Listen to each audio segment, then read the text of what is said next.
നാമത്തിന് മഹത്വമുണ്ടാകട്ടെ. ഒരു വാൽക്കാലം കൂടെ ദൈവസന്നിധിയിലേക്ക് കടന്നു വരുവാനും ദൈവത്തെ ആരാധിപ്പാനും മഹത്വപ്പെടുത്തുവാനും ദൈവം നമ്മളുടെ ഓരോരുത്തരുടെയും ജീവിതത്തിൽ നമുക്കൊരു ഭാഗ്യം കൂടെ ദൈവം നൽകി തന്നു. അതിനായിട്ട് ഞാൻ ദൈവത്തെ സ്തുതിക്കുകയും മഹത്വപ്പെടുത്തുകയും ചെയ്യുകയാണ്. ദൈവത്തെ ആരാധിക്കുക, മഹത്വപ്പെടുത്തുക എന്നുള്ളത് ഓരോ ക്രിസ്തു വിശ്വാസിയുടെയും ലക്ഷ്യമാണ്. അത് ചുമതലയാണ്, കർത്തവ്യമാണ്. ദൈവത്തിന് സ്തോത്രം. അതിനുള്ള ഭാഗ്യം നമുക്ക് ഭൂമിയിൽ വെച്ച് ദൈവം ദാനമായി നൽകുക അനേകർക്ക് ലഭിക്കാത്ത ഭാഗ്യമാണ് നമ്മുടെ ഓരോരുത്തരുടെയും ജീവിതത്തിൽ ദൈവം പ്രദാനം ചെയ്തിരിക്കുന്നത്. അതിനായിട്ട് ഞാൻ ദൈവത്തെ മഹത്വപ്പെടുത്തുകയാണ്. ഈ ലോകത്തിലേക്ക് നാം കണ്ണോടിച്ച് നോക്കുമ്പോൾ അനേക ദൈവമില്ലാത്തവരായിട്ട്, വിഗ്രഹങ്ങളെ ആരാധിക്കുന്നവരായിട്ട് തങ്ങളുടെ സമയങ്ങളൊക്കെ ചെലവഴിക്കുമ്പോൾ നമുക്ക് അല്പസമയം ദൈവസന്നിധിയിലേക്ക് കടന്നു വന്നുകൊണ്ട് നമ്മുടെ രക്ഷിതാവും നമ്മുടെ കർത്താവും നമ്മുടെ ദൈവമായവനെ ആരാധിക്കുവാനും മഹത്വപ്പെടുത്തുവാനും ഈ ഭൂമുഖത്ത് നമുക്ക് ദൈവം ഒരവസരം കൂടെ ദാനം ചെയ്തിരിക്കുകയാണ്. ഞാൻ അതിനായിട്ട് ദൈവത്തെ മഹത്വപ്പെടുത്തുന്നു. ഒരു അല്പനേരത്തെ ചിന്തമായിട്ട് ഒരു വേദഭാഗം വായിക്കാൻ ആഗ്രഹിക്കുന്ന ഒരു വലിയ മെസ്സേജ് ഒന്നും തയ്യാറാക്കിയിട്ടില്ല. കാരണം എനിക്ക് ദീർഘമായിട്ട് സംസാരിക്കാനായിട്ട് അല്പം വിഷമമുണ്ട്. നിങ്ങളേവരും അറിയുന്ന പോലെ തന്നെ ഒരു ചെറിയ പെയിൻ എനിക്കുണ്ട്. അത് എപ്പോഴും അത് കണ്ടിന്യൂസ് ആയിട്ട് തന്നെ ഇരിക്കുകയാണ്. മെഡിസിനൊക്കെ കഴിച്ച് അങ്ങനെയാണ് മുന്നോട്ട് പോകുന്നത്. എന്നാലും ദൈവം തരുന്ന കഴിവും പ്രാപ്തിയും അനുസരിച്ച് ദൈവജനത്തിൽ നിന്നൊക്കെ ചിന്തിക്കുവാൻ ഞാൻ ആഗ്രഹിക്കുന്നു. അതിന് ആധാരമായിട്ട് നമുക്ക് 2-3 വേദഭാഗങ്ങൾ മാത്രം വായിക്കാം. അതിനായിട്ട് യോഹന്നാന്റെ സുവിശേഷം 16-ാം അധ്യായത്തിന്റെ 33-ാമത്തെ വാക്യം നമുക്ക് വായിക്കാം. യോഹന്നാന്റെ സുവിശേഷം 16-ാം അധ്യായം അതിന്റെ 33-ാമത്തെ വാക്യം. ലോകത്തിൽ നിങ്ങൾക്ക് കഷ്ടം ഉണ്ട്, എങ്കിലും ധൈര്യപ്പെടുകയും ഞാൻ ലോകത്തെ ജയിച്ചിരിക്കുന്നുവെന്ന് പറഞ്ഞു. അതിനുശേഷം നമുക്ക് ഒരു വാക്യം കൂടെ വായിക്കാം. ആ യോഹന്നാന്റെ സുവിശേഷം തന്നെ 14-ാം അധ്യായത്തിന്റെ 1 മുതൽ താഴോട്ട് ചില വാക്യങ്ങൾ വായിക്കാം. യോഹന്നാന്റെ സുവിശേഷം 14-ാം അധ്യായം 1 മുതൽ താഴോട്ട് ചില വാക്യം. നിങ്ങളുടെ ഹൃദയം കലങ്ങിപ്പോകരുത്. ദൈവത്തിൽ വിശ്വസിക്കുകയും എന്നിലും വിശ്വസിക്കുകയും. എൻ്റെ പിതാവിൻ്റെ ഭവനത്തിൽ അനേക വാസസ്ഥലങ്ങളുണ്ട്. ഇല്ലെങ്കിൽ ഞാൻ നിങ്ങളോട് പറയുമായിരുന്നു. ഞാൻ നിങ്ങൾക്ക് സ്ഥലമൊരുക്കുവാൻ പോകുന്നു. ഞാൻ പോയി നിങ്ങൾക്ക് സ്ഥലമൊരുക്കിയാൽ ഞാൻ ഇരിക്കുന്ന ഇടത്ത് നിങ്ങളും ഇരിക്കേണ്ടതിന് പിന്നെയും വന്ന് നിങ്ങളെ എൻ്റെ അടുക്കൽ ചേർത്തുകൊള്ളു. നമ്മുടെ കർത്താവായ യേശു ക്രിസ്തു ഈ ലോകത്തിലായിരുന്നപ്പോൾ തൻ്റെ ശിഷ്യന്മാരോട് താൻ പറഞ്ഞതായ ചില വാക്യങ്ങളാണ് നാം വായിച്ചു കേട്ടത്. ഒന്നാം നാം വായിച്ചത് യോഹന്നാൻ സുവിശേഷം 16-ാം അധ്യായത്തിന്റെ 33-ാമത്തെ വാക്യത്തിൽ നാം വായിക്കുകയുണ്ടായി. ലോകത്തിൽ നിങ്ങൾക്ക് കഷ്ടമുണ്ട്, എങ്കിലും ധൈര്യപ്പെടുകയും. വളരെ മനോഹരമായ ഒരു വേദഭാഗമാണ് നമുക്ക് കാണുവാനായിട്ട് കഴിയുന്നത്. ഈ ലോകത്തിൽ നമുക്ക് കഷ്ടമുണ്ട്, എങ്കിലും കർത്താവ് പറയുകയാണ്, എങ്കിലും നിങ്ങൾ ധൈര്യപ്പെടുകയും. കാരണം ഞാൻ ലോകത്തെ ജയിച്ചിരിക്കുന്നു. കർത്താവ് ലോകത്തെ ജയിച്ചതുകൊണ്ട് അവൻ തന്റെ ജീവൻ നമുക്ക് വേണ്ടി പ്രദാനം ചെയ്ത് നമ്മളെ ഓരോരുത്തരെയും കാലാകാലങ്ങളായിട്ട് വിളിച്ച് വേർതിരിച്ചതിന്റെ മക്കളാക്കി തീർക്കുവാനായിട്ട് ദൈവത്തിന് പ്രസാദം തോന്നി. അതുകൊണ്ട് നിങ്ങൾ ധൈര്യപ്പെട്ട് ഇരിക്കണം. നിങ്ങൾക്ക് പ്രതികൂലങ്ങളും പ്രതിസന്ധികളും നിങ്ങളുടെ ജീവിതത്തിൽ പലവിധമായ രീതിയിൽ ആഞ്ഞടിക്കുമ്പോൾ നിങ്ങൾ ധൈര്യപ്പെടുവിൻ. നിങ്ങൾ അധൈര്യപ്പെട്ടു പോകാനായിട്ട് പാടില്ല എന്ന് കർത്താവ് ഇവിടെ വളരെ വ്യക്തമായിട്ട് തന്റെ ശിഷ്യന്മാരോട് പറയുകയാണ്. അതുകൊണ്ട് നിങ്ങൾ ധൈര്യപ്പെട്ടിരിക്കണം. ഏതെല്ലാം പ്രശ്നങ്ങൾ ജീവിതത്തിൽ ഉണ്ടായാലും, ഏതെല്ലാം പ്രതികൂല സാഹചര്യങ്ങൾ കൂടി ഞാനും നിങ്ങളും കടന്നു പോകുമ്പോൾ ദൈവവചനത്തിൽ ആശ്രയിക്കുകയും ദൈവഭയത്തിൽ ജീവിക്കുകയും കർത്താവ് പറഞ്ഞിരിക്കുന്ന കാര്യങ്ങൾ അതേപടി അനുസരിച്ചുകൊണ്ട് ഈ ലോകത്തിൽ ജീവിക്കുക എന്നുള്ളതാണ് നമ്മളെ കുറിച്ച് ദൈവം ആഗ്രഹിക്കുക. അതുകൊണ്ട് നിങ്ങൾ ധൈര്യപ്പെട്ടിരിക്കുവാനായിട്ട് കർത്താവ് തന്റെ ശിഷ്യന്മാരോട് പറയുന്നു. അത് മാത്രമല്ല, നമ്മൾ യോഹന്നാന്റെ സുവിശേഷം 14-ാം അധ്യായത്തിൽ 1 മുതൽ താഴോട്ടുള്ള വാക്യങ്ങളൊക്കെ വായിക്കുമ്പോൾ അവിടെ കർത്താവ് പറയും, നിങ്ങളുടെ ഹൃദയം കലങ്ങിപ്പോകരുത്. അത് വളരെ ചിന്തിക്കേണ്ടതായ ഒരു കാര്യമാണ്. നിങ്ങളുടെ ഹൃദയം പലവിധമായ പ്രയാസങ്ങളും പ്രതിബന്ധങ്ങളും നമ്മുടെ ജീവിതത്തിൽ നിന്നും നേരിടുമ്പോൾ നമ്മുടെ ഹൃദയം പലപ്പോഴും കലങ്ങിപ്പോകാനായിട്ടുള്ള സാധ്യത വളരെ കൂടുതലാണ്. പലവിധമായ പ്രയാസങ്ങൾ, ജീവിതത്തിന്റെ പലവിധമായ കാര്യങ്ങൾ കൂടി ഞാനും നിങ്ങളും കടന്നു പോകുമ്പോൾ ജീവിതത്തിൽ മുന്നോട്ട് പോകുവാനായിട്ട് കഴിയാത്ത അനേക കാര്യങ്ങൾ, പ്രതികൂലങ്ങൾ, പ്രയാസങ്ങളൊക്കെ ജീവിതത്തിൽ കടന്നുകൂടുമ്പോൾ നമ്മുടെ ഹൃദയം കലങ്ങിപ്പോകാനായിട്ട് ഉള്ള സാധ്യത വളരെ കൂടുതലാണ്. അതുകൊണ്ടാണ് കർത്താവ് മുന്നമേ പറഞ്ഞത്, നിങ്ങളുടെ ഹൃദയം കലങ്ങി പോകരുത്. അതിന് കാരണമെന്ന് പറയുന്നത്, അതുകൊണ്ട് നിങ്ങൾ എന്നിൽ വിശ്വസിക്കണം. കർത്താവ് തന്റെ ശിഷ്യന്മാരോട് പറയുകയാണ്, നിങ്ങളുടെ ഹൃദയം കലങ്ങിപ്പോകരുത്, നിങ്ങൾ എന്നിൽ വിശ്വസിക്കണം. എത്രമാത്രം അത് നമ്മുടെ ഓരോരുത്തരുടെയും ജീവിതത്തിൽ അത് അന്വർത്ഥമായി തീരുന്നത്. കർത്താവിൽ വിശ്വസിക്കുക. പലപ്പോഴും നാം പല കാര്യങ്ങളും നമ്മുടെ ജീവിതത്തിൽ കടന്നു പോകുമ്പോൾ എൻ്റെ നിങ്ങളുടെ ജീവിതത്തിൽ പലപ്പോഴും ആ ഒരു വിശ്വാസം പലപ്പോഴും നമ്മുടെ നമ്മളെ അവിശ്വസ്തരായി തീരാറുണ്ട്.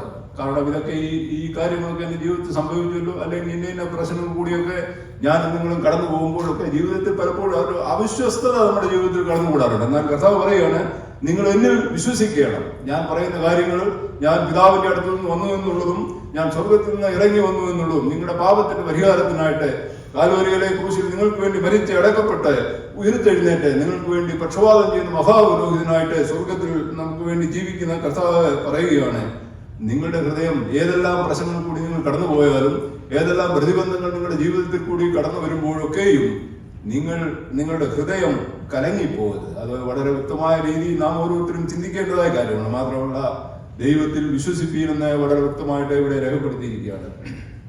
അത് മാത്രമല്ല ദൈവ വചനത്തിൽ നാം വിശ്വസിക്കുന്നവരായി തീരണം. ദൈവവചനത്തിൽ എന്ന് പറഞ്ഞിരിക്കുന്നു, അത് ദൈവവചനത്തിൽ പറഞ്ഞിരിക്കുന്ന കാര്യങ്ങളൊക്കെയും ദൈവത്തിന്റെ അരുളപ്പാടുകളാണ്. അതിൽ നാം വിശ്വസിക്കുമ്പോൾ ആ വചനം നമ്മളോട് സംസാരിക്കും. ഇന്ന് ഈ കൃപായുഗത്തിൽ ദൈവം നമ്മളോട് സംസാരിക്കുന്ന ദൈവവചനത്തിൽ കൂടിയാണ്. അപ്പോൾ ദൈവവചനം വായിക്കുകയും പഠിക്കുകയും ഒക്കെ ചെയ്യുമ്പോൾ ആ വചനത്തിലൂടെ ദൈവം നമ്മോടെ ഓരോ ദിവസവും സംസാരിച്ചുകൊണ്ടിരിക്കും. ഇന്ന് പ്രത്യക്ഷമായ രീതിയിൽ അത് പഴയ നിയമകാലത്തൊക്കെ ദൈവം സംസാരിച്ചതുപോലെ പ്രത്യക്ഷമായ രീതിയിൽ കർത്താവ് സംസാരിക്കുന്നില്ല. എന്നാൽ ദൈവം നമ്മളോട് ഇടപെടുന്നത് ഈ കൃപായുഗത്തിൽ ദൈവത്തിന്റെ വചനത്തിൽ കൂടിയാണെന്ന് നമുക്ക് മനസ്സിലാക്കുവാനായിട്ട് കഴിയും. അതുകൊണ്ട് ദൈവവചനത്തിൽ നാം വിശ്വസിക്കണം. പലപ്പോഴും ചിന്തകളും പ്രയാസങ്ങളും ഒക്കെ വരുമ്പോൾ വചനങ്ങളൊക്കെ നമ്മൾ വായിക്കുകയും ഒക്കെ ചെയ്യുന്നുണ്ട്. എന്നാൽ പലപ്പോഴും നമുക്ക് ഒരു നിരാശ നമ്മുടെ ജീവിതത്തിൽ ഉണ്ടാകാം. വിശ്വാസിയായാലും അവിശ്വാസിയായാലും ആര് തന്നെ ആയിരുന്നാൽ തന്നെയും പ്രശ്നങ്ങളിൽ കൂടെയും പ്രതിബന്ധങ്ങൾ കൂടെയും ഒക്കെ കടന്നു പോകുമ്പോൾ ഒരു നിരാശ ജീവിതത്തിൽ നമ്മുടെ ഓരോരുത്തരുടെയും ജീവിതത്തിലുണ്ട്. പ്രത്യേകമായിട്ട് നമുക്ക്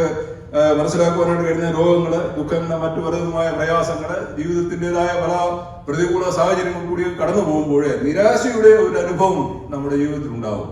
അതുകൊണ്ട് കർത്താവ് പറയുന്ന വചനത്തിൽ നമുക്ക് ധൈര്യപ്പെടുവാൻ ഞാൻ നിങ്ങൾ ഒരുങ്ങണം. നിങ്ങളുടെ ഹൃദയം കലങ്ങിപ്പോകരുത്, എന്നിൽ വിശ്വസിപ്പിക്കും.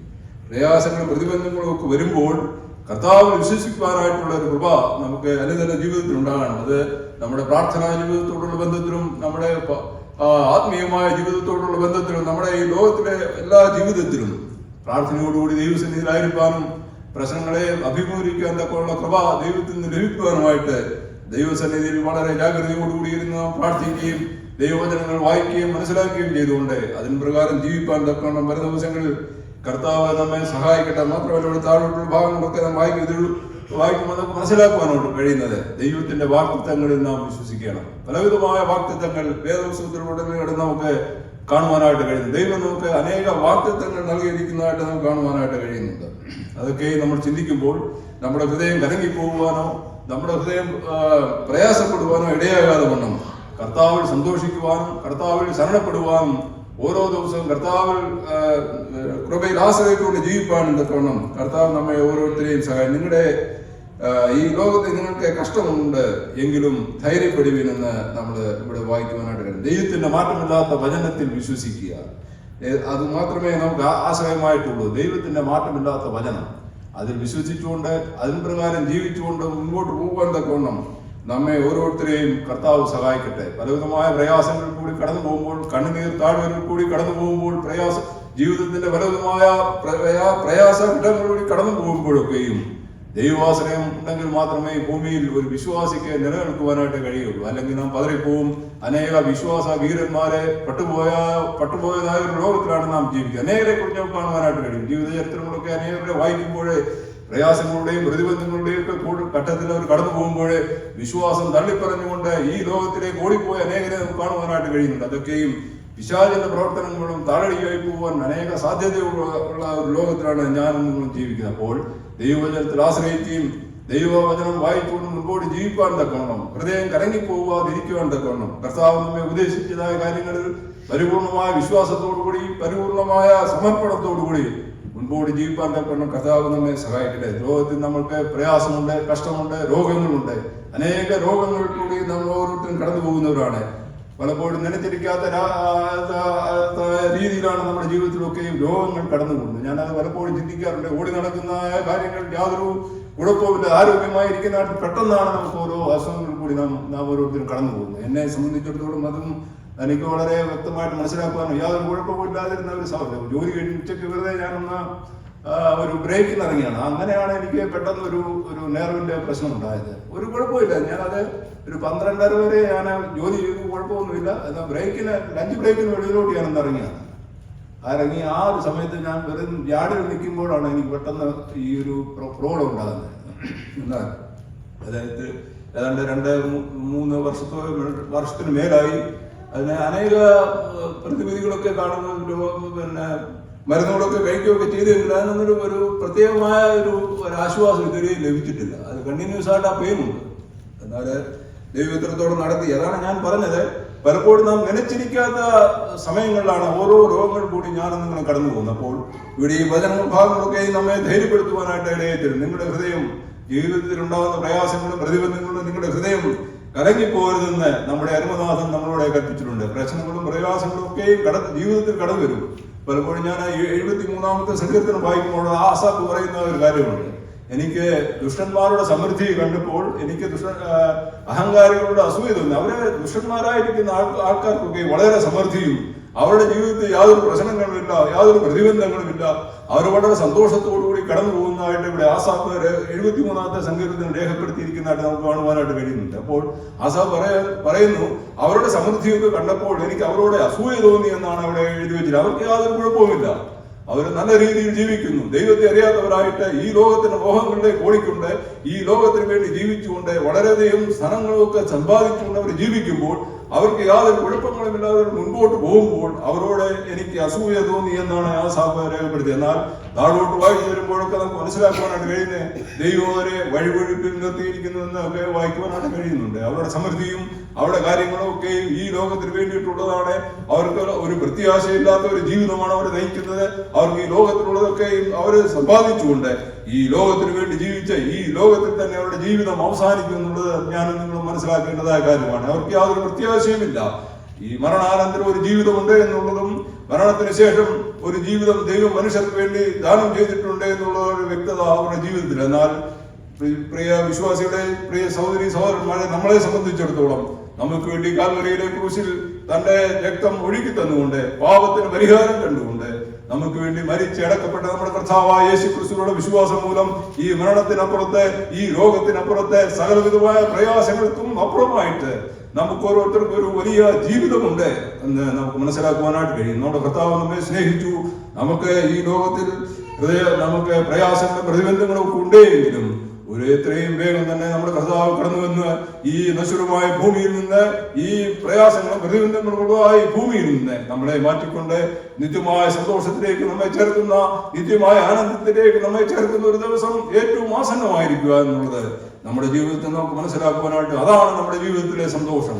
ആ ഒരു സന്തോഷം ഓർക്കുമ്പോൾ, ഇതിനപ്പുറമായ ഒരു ജീവിതമുണ്ട് എന്നുള്ള ഒരു കാര്യം നാം ഓർക്കുമ്പോൾ നമ്മുടെ ജീവിതത്തിലെ പ്രശ്നങ്ങളൊന്നും നമുക്ക് സാരമില്ല. അല്പകാലത്തേക്കുള്ള നൊടി നേരത്തേക്കുള്ള കഷ്ടം, അതാണ് ഇവിടെ ദൈവവചനത്തിൽ നമുക്ക് കാണുവാനായിട്ട് കഴിയുന്നത്.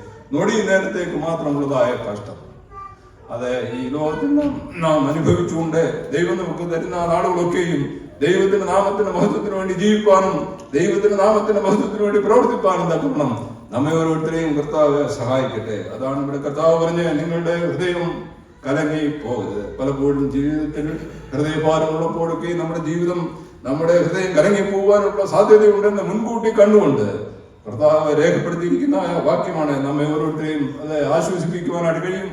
നമുക്ക് ഓരോരുത്തർക്കും അത് സന്തോഷം തരുവാനായിട്ട് കാരണമായി തീരും എന്നുള്ളത് നമുക്ക് മനസ്സിലാക്കുവാനായിട്ട് കഴിയും.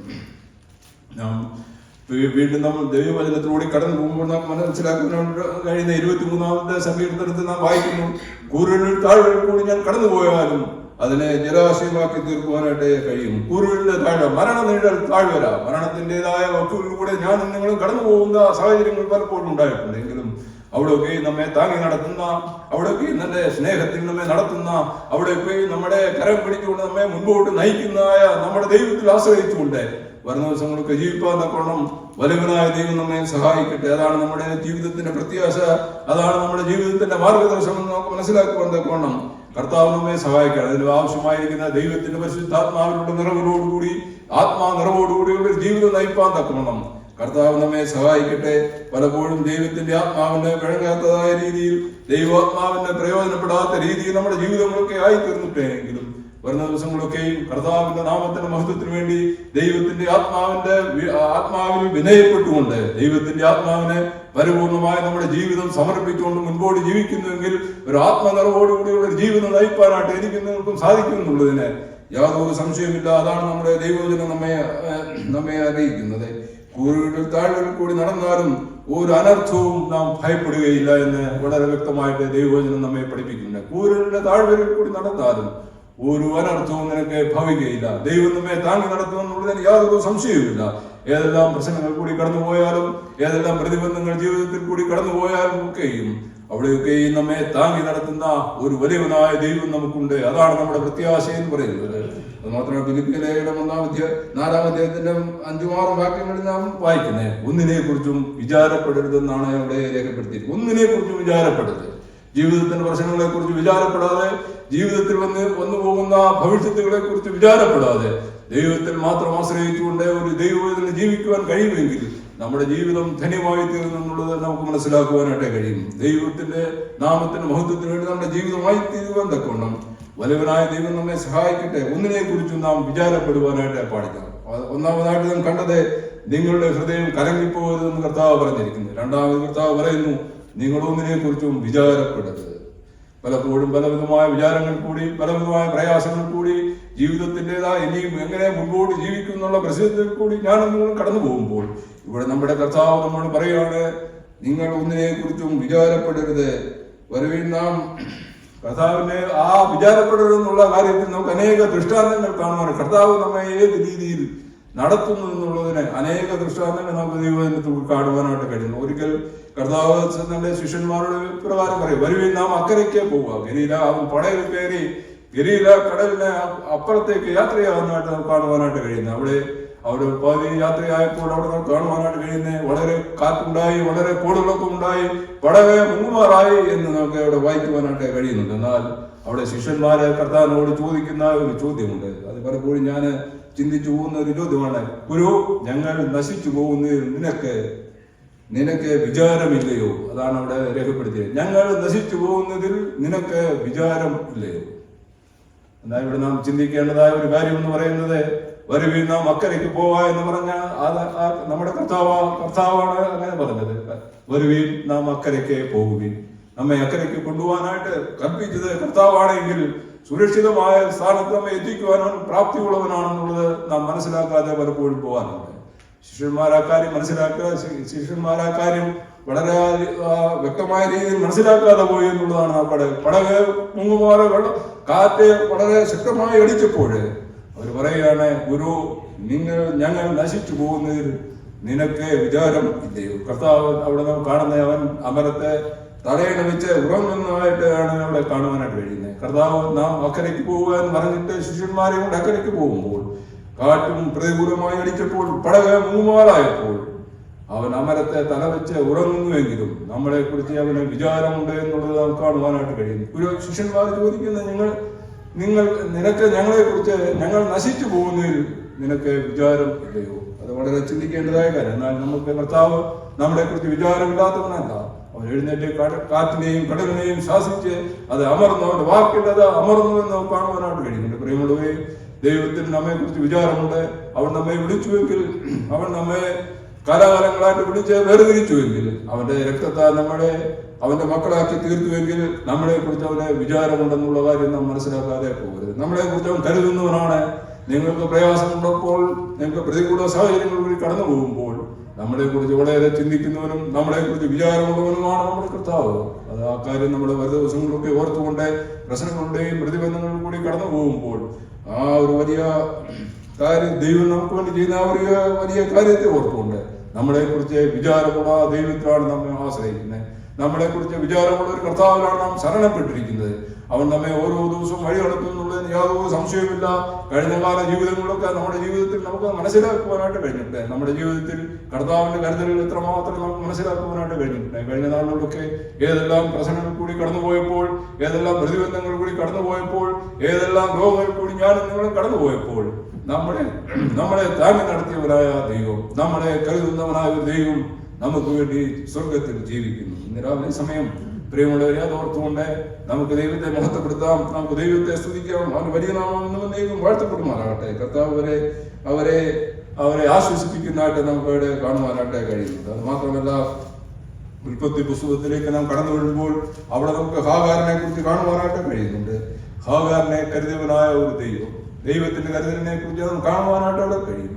ഹാഗാർ ദൈവസന്നിധിയിൽ നിന്ന് അബ്രഹാമിന്റെ ആ സ്ഥലത്ത് നിന്ന് ഓടിപ്പോയപ്പോൾ അവിടെ ഒരിക്കൽ ദൂതനോട് പറഞ്ഞ്, നീ മടങ്ങിച്ചെന്നിന്റെ യജമാനത്തിക്ക് കീഴടങ്ങിയിരിക്കുക എന്ന് പറയുന്നുണ്ട്. എന്നാൽ രണ്ടാമത് നമുക്ക് കാണുവാനായിട്ട് കഴിയുന്ന അബ്രഹാം അവന്റെ ഇസ്മായിലിനെയും ഹാഗറിനെയും തന്റെ ഭവനത്തിൽ നിന്ന് ഇറക്കി വിടുന്നതായിട്ട് നമുക്ക് കാണുവാനായിട്ട് കഴിയുന്നുണ്ട്. അവിടെ നാം വായിക്കുന്ന എന്താണ്, അവള് ആ ഒരു തുരുത്തി വെള്ളവുമായിട്ട് കടന്നു പോയിട്ട് മരുഭൂമിയിൽ തന്റെ ബാലന്റെ മരണം അവൾക്ക് കാണുവാൻ കഴിയാതെ ഒരു ഊർക്കാട്ടിൽ അവനെ വെച്ചുകൊണ്ട് ദൂരത്തെ മാറിയിരുന്ന് ദൈവത്തോട് നിലവിളിച്ചതായിട്ട് നമുക്ക് കാണുവാനായിട്ട് കഴിയുന്നുണ്ട്. എന്നാൽ അവിടെ വീണ്ടും ഒരു ദൂതൻ പ്രത്യക്ഷപ്പെട്ട് അവനോട് പറയുകയാണ്, നീ കണ്ണ് തുറന്ന് നോക്കുക.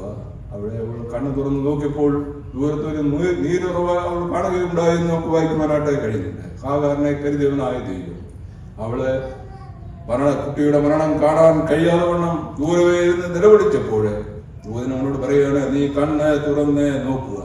കണ്ണ് തുറന്ന് നോക്കിയപ്പോൾ അവൾ ഒരു നീരുറവ കണ്ടതായിട്ട് നമുക്ക് കാണുവാനായിട്ട്, ആ നീരുറവ കാണാൻ കഴിയാതെ വണ്ണം അവളുടെ കണ്ണ് അടഞ്ഞിരുന്നു നമുക്ക് മനസ്സിലാക്കുവാനായിട്ട് കഴിയുന്നുണ്ട്. പലപ്പോഴും നമ്മുടെ ജീവിതത്തിൽ അങ്ങനെ തന്നെയാണ് സംഭവിക്കാറുള്ളത്. പലപ്പോഴും ദൈവത്തിന്റെ കരുതലിനെ പറ്റി നമുക്ക് മനസ്സിലാക്കുവാൻ കഴിയാതെ വണ്ണം നമ്മുടെ ആ കണ്ണ് അടഞ്ഞിരിക്കുന്ന ഒരു അവസ്ഥയിലൂടെ ഞാൻ നിങ്ങളും കടന്നു പോകാറുണ്ട്. പലപ്പോഴും ദൈവത്തിന്റെ കരുതൽ മനസ്സിലാക്കുവാൻ കഴിയാതെ ഞാൻ നിങ്ങളും കടന്നു പോകാറുണ്ട്. എന്നാൽ ഇവിടെ ദൂതനോട് പറയുകയാണ്, നീ കണ്ണ് തുറന്ന് നോക്കുക എന്നാണ് അവിടെ നമുക്ക് കാണുവാനായിട്ട് കഴിയുന്നത്. അതുകൊണ്ട് ആ ഹാഗാർ അവിടെ കണ്ണ് തുറന്ന് നോക്കുമ്പോൾ ദൂരത്തൊരു നീരുറവയോട് കാണുകയുണ്ടായി. ആ നീരുറവയോട് നേരത്തെ തന്നെ ഉണ്ടായിരുന്നതാണ്.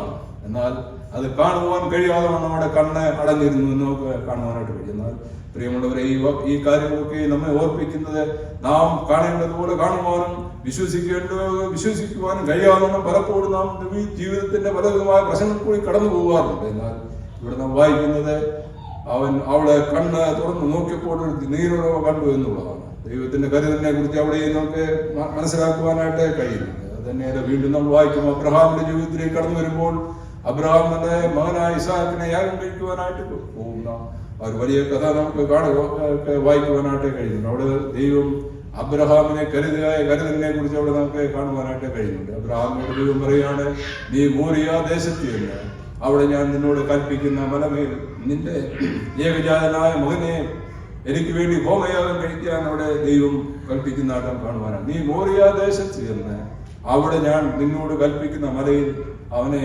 ഹോമയാഗം കഴിക്കുക. അബ്രഹാം അങ്ങനെ ചെയ്തതായിട്ട് അവൻ കാണുവാനായിട്ട് കഴിയുന്നു. അവൻ ആ മോറിയ ദേശത്ത് എന്ന് ദൈവം കൽപ്പിച്ചതായ ആ മലമുകളിൽ കയറി തന്റെ മകനായ ഇസാക്കിനെ യാഗം കഴിക്കുവാനായിട്ട് ഒരുമിടുമ്പോൾ അവൻ തലപൊക്കി നോക്കി എന്നാണ് നമ്മുടെ വായിക്കുക. അബ്രഹാമിനെ ദൈവം വിളിക്കുകയാണ്, ബാലന്റെ മേൽ കൈവയ്ക്കരുത്.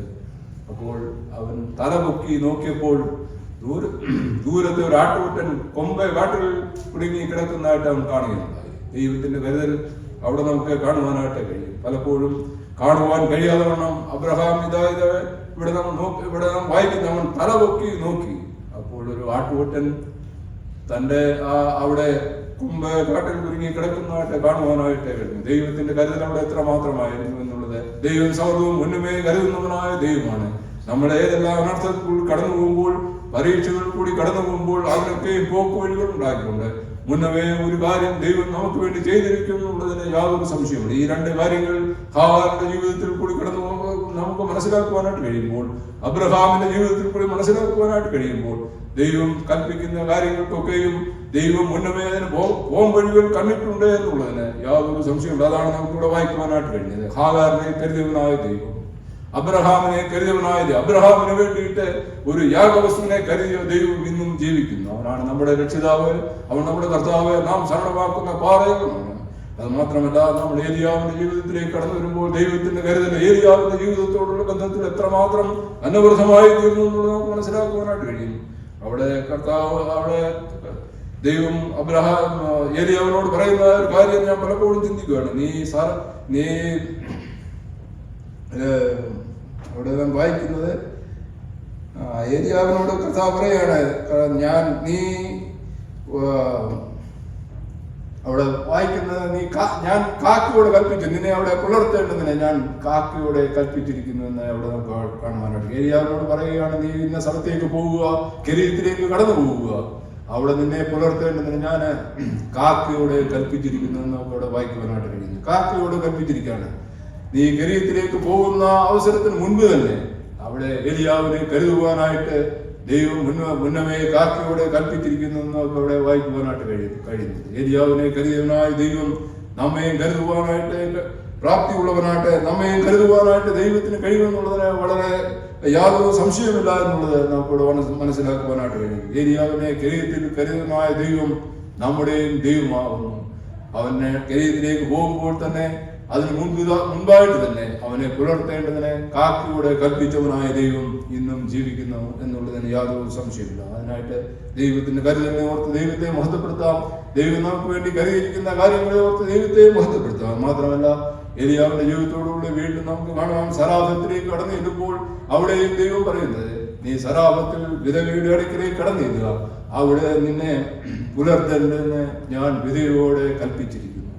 അവൻ അവിടെ പോകുന്നതിന് മുൻപ് തന്നെ വിധവയോട് ദൈവം കൽപ്പിച്ചിരിക്കുകയാണ് അവനെ പുലർത്തുവാനായിട്ട്. മാത്രമല്ല, ഏലിയാവിനെ മാത്രമല്ല, ആ വിധവയെ പുലർത്തുവാനായിട്ട് ദൈവത്തിന്റെ കരുതലുണ്ടായിരുന്നു എന്നുള്ളത് നമുക്ക് കാണും. ആ ഭാഗങ്ങളൊക്കെ വായിക്കുമ്പോൾ എത്ര വ്യക്തമായിട്ടാണ് ദൈവത്തിന്റെ കരുതൽ ആ ഓരോ ആൾക്കാർക്കും ഉണ്ടാകുന്നെന്നുള്ളത് നമുക്ക് മനസ്സിലാക്കുവാനായിട്ട് കഴിയുന്നുണ്ട്.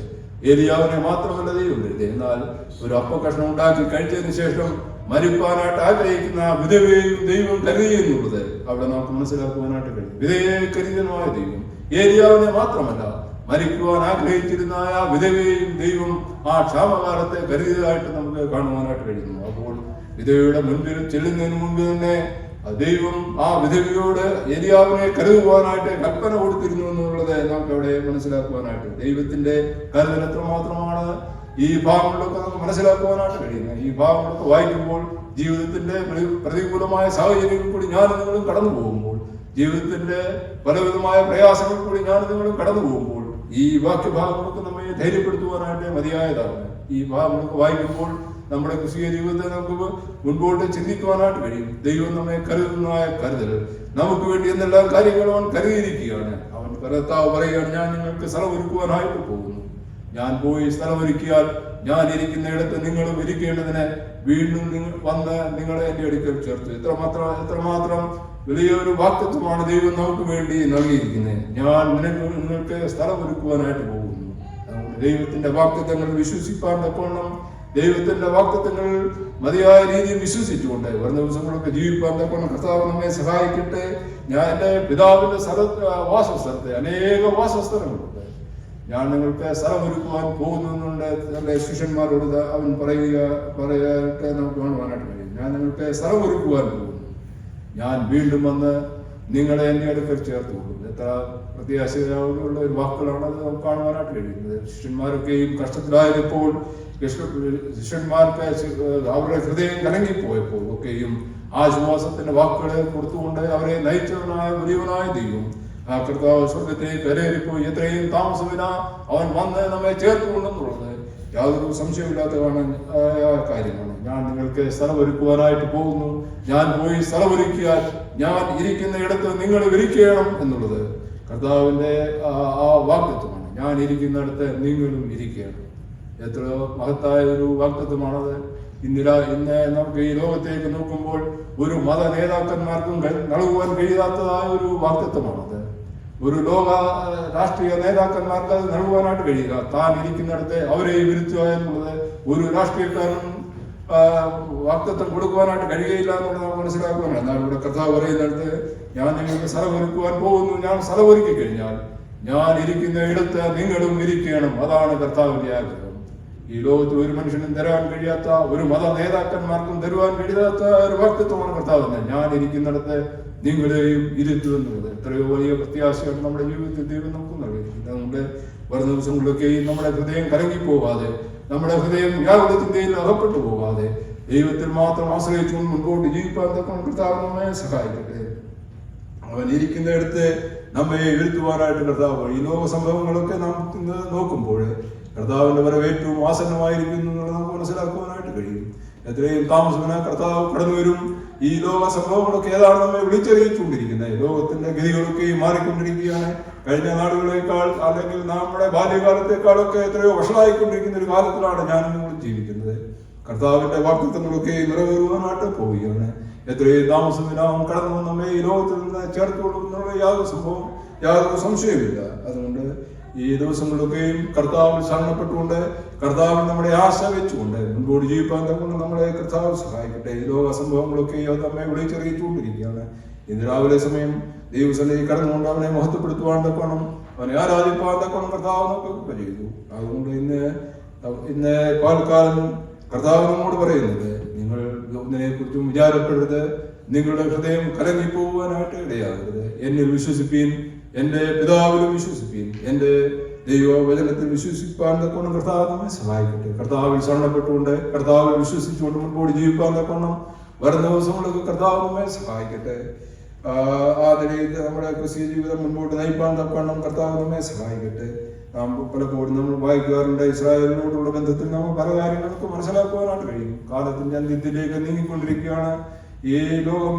അവിടെ നമുക്ക് വായിക്കുവാനാണ് അന്ത്യ നാടുകളിലേക്ക് കടന്നു വരുമ്പോൾ, ഞാൻ യെരൂശലേമിനെ സകല ജാതികൾക്കും ഭാരമുള്ളൊരു കല്ലാക്കി വെക്കും. അത് എത്രമാത്രം അനർത്ഥമായിരിക്കും എന്നുള്ളത് നമുക്ക് മനസ്സിലാക്കുവാനായിട്ട് കഴിയും. യെരൂശലേം ഇന്ന് സകല ജാതികൾക്കും ഭാരമുള്ള ഒരു കല്ലായി തീർന്നിരിക്കുകയാണ്. അത് ദൈവവചനത്തിൽ രേഖപ്പെടുത്തിയിരിക്കുന്ന എത്രമാത്രം അത് സത്യമാണെന്നുള്ളതാണ് നമുക്ക് മനസ്സിലാക്കണം. ഇന്ന് യെരൂശലേമിനെ ചുറ്റിയുള്ള കാര്യങ്ങളല്ലാതെ യാതൊരു കാര്യങ്ങളും നമുക്ക് കേൾക്കുവാനായിട്ട് കഴിയുന്നില്ല. ഇസ്രായേലിന്റെ ഭാവിയെ കുറിച്ച് ദൈവവചനത്തിൽ വളരെ വ്യക്തമായിട്ട് രേഖപ്പെടുത്തി, അന്ത്യനാടുകളിൽ ആ യെരൂശലേമിനെ സകല ജാതികൾക്കും ഭാരമുള്ള കല്ലാക്കി തീർക്കും എന്നുള്ളത് ആ വചനം എത്രമാത്രം അന്വർത്ഥമായി തീർന്നിരിക്കുക ഈ നാടുകളിൽ നമുക്ക് മനസ്സിലാക്കുവാനായിട്ട് കഴിയും. അതുകൊണ്ട് പ്രിയമുള്ളവരെ, കർത്താവിന്റെ വരവേൽപ്പും ആസന്നമായിരിക്കുന്ന ഈ നാടുകളിൽ നമുക്ക് നമ്മുടെ ജീവിതത്തെ ഒരിക്കൽ കൂടി ചിന്തിച്ചുകൊണ്ട് ഒരിക്കൽ കൂടി നമ്മുടെ ജീവിതത്തെ പുനർചിന്തിച്ചുകൊണ്ട് ഒരു ദിവസങ്ങളൊക്കെ കർത്താവിന്റെ നാമത്തിന് മഹത്വത്തിന് വേണ്ടി ജീവിക്കാൻ കൊണ്ട് കർത്താവ് നമ്മെ സഹായിക്കട്ടെ. ഈ വചനങ്ങളെ കർത്താവ് നമ്മെ അനുഗ്രഹിക്കട്ടെ. നിങ്ങളുടെ ഹൃദയം കലങ്ങിപ്പോകരുത്. എന്നിൽ വിശ്വസിപ്പീൻ, എന്റെ പിതാവിലും വിശ്വസിപ്പീൻ, നിങ്ങൾ ഇതിനെ കുറിച്ചും വിചാരപ്പെടരുത്. ഈ ദിവസങ്ങളൊക്കെയും ഈ വാക്യഭാഗങ്ങൾ നമ്മുടെ ജീവിതത്തെ ഒരിക്കൽ കൂടി ചിന്തിക്കുവാൻ തക്കണം. നമ്മുടെ ജീവിതത്തിൽ നമ്മുടെ വരുന്ന പ്രയാസങ്ങളും പ്രതിബന്ധങ്ങളും ഒക്കെ ആ നിലയിൽ തന്നെ ഈ വാക്യഭാഗത്തോടുള്ള ബന്ധത്തിൽ നമുക്ക് മനസ്സിലാക്കുവാനും ഈ വാക്യഭാഗം നമ്മളെ ധൈര്യപ്പെടുത്തുവാനും ജീവിതത്തിൽ നേരിടുന്ന എല്ലാ പ്രയാസങ്ങൾക്കും എല്ലാ പ്രതിബന്ധങ്ങൾക്കും ഒരു ആശ്വാസം നൽകുവാൻ തക്കണം. ഈ വചനങ്ങൾ നമ്മെ ദൈവം സഹായിക്കട്ടെ. ഈ വചനങ്ങളാൽ ദൈവം നമ്മെ അനുഗ്രഹിച്ചിട്ട് അല്പസമയം ദൈവവചനത്തിന് ഈ രീതിയിൽ സംസാരിക്കുവാനായിട്ട് ദൈവം എനിക്ക് അവസരം നൽകിയതിനായി ഞാൻ ദൈവത്തെ സ്തുതിക്കുന്നു. അവസാനമായിട്ട് എൻ്റെ ജീവിതത്തിൽ എനിക്ക് പലപ്പോഴും സന്തോഷം നൽകിത്തന്ന ഒരു പാട്ട്, അത് നമ്മുടെ എം.ഇ. ചെറിയാൻ സാർ എഴുതിയ വളരെ പ്രത്യാശയ്ക്ക് വളരെ മനോഹരമായ ഒരു പാട്ട്. ആ പാട്ടിന്റെ ചില വരികൾ കൂട്ടാടി നമുക്ക് ദൈവത്തെ മഹത്വപ്പെടുത്തി നമുക്ക് ഫലങ്ങൾക്ക് പുത്തനാം യെരൂശലേമിൽ എത്തും കാലം ഓർക്കുമ്പോൾ ഇത്തരയിലെ ഖേദമെല്ലാം മാറിപ്പോകും. ആ പാട്ട് നമുക്ക് പാടി ദൈവത്തെ മഹത്വപ്പെടുത്തി മുൻപോട്ട് പോകാം. ദൈവനാമം മഹത്വപ്പെടുത്താം.